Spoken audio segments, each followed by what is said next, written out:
Everyone remembers the diamonds, the headlines, the 7 marriages.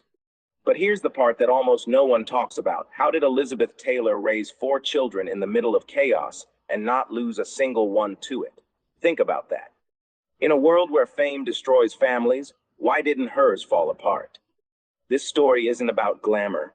It's about something far more rare: survival.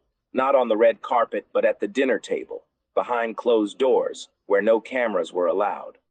Elizabeth Taylor was born in 1932 and thrown into fame before she even understood what normal life looked like.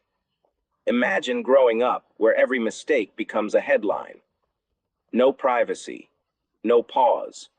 By her early 20s, she wasn't just famous, she was unstoppable.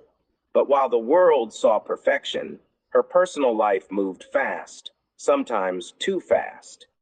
In 1953, she became a mother for the first time. And suddenly, two worlds collided: Hollywood's chaos and a child's need for stability. Now ask yourself, how do you raise a child when your life is constantly moving? New cities, new marriages, new headlines. Most people would lose control. Many do. But Elizabeth made one quiet decision that changed everything. She kept her children out of the performance. No forced spotlight. No turning them into extensions of her fame. When the cameras turned off, she tried imperfectly, but intentionally, to create something real. Then life tested her in ways few could survive. In 1958, her husband Mike Todd died in a sudden plane crash. No goodbye, no closure, just loss. And a daughter, Liza, growing up without ever knowing her father.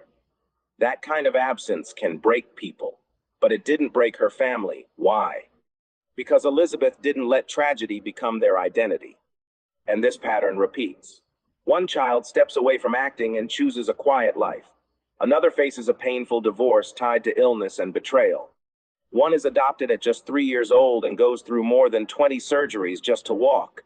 Think about that, more than 20 chances to give up. And yet, she didn't.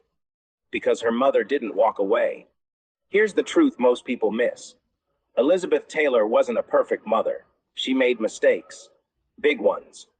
But when it mattered most, when things got messy, painful, complicated, she stayed. Not for the cameras, not for reputation, but because someone had to. And that's the lesson.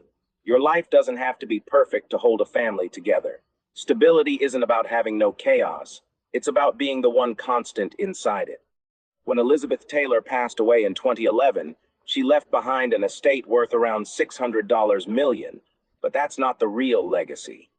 The real legacy is this: 4 children who didn't lose themselves, even when everything around them could have. So now the question turns to you. At the end of your life, what will matter more?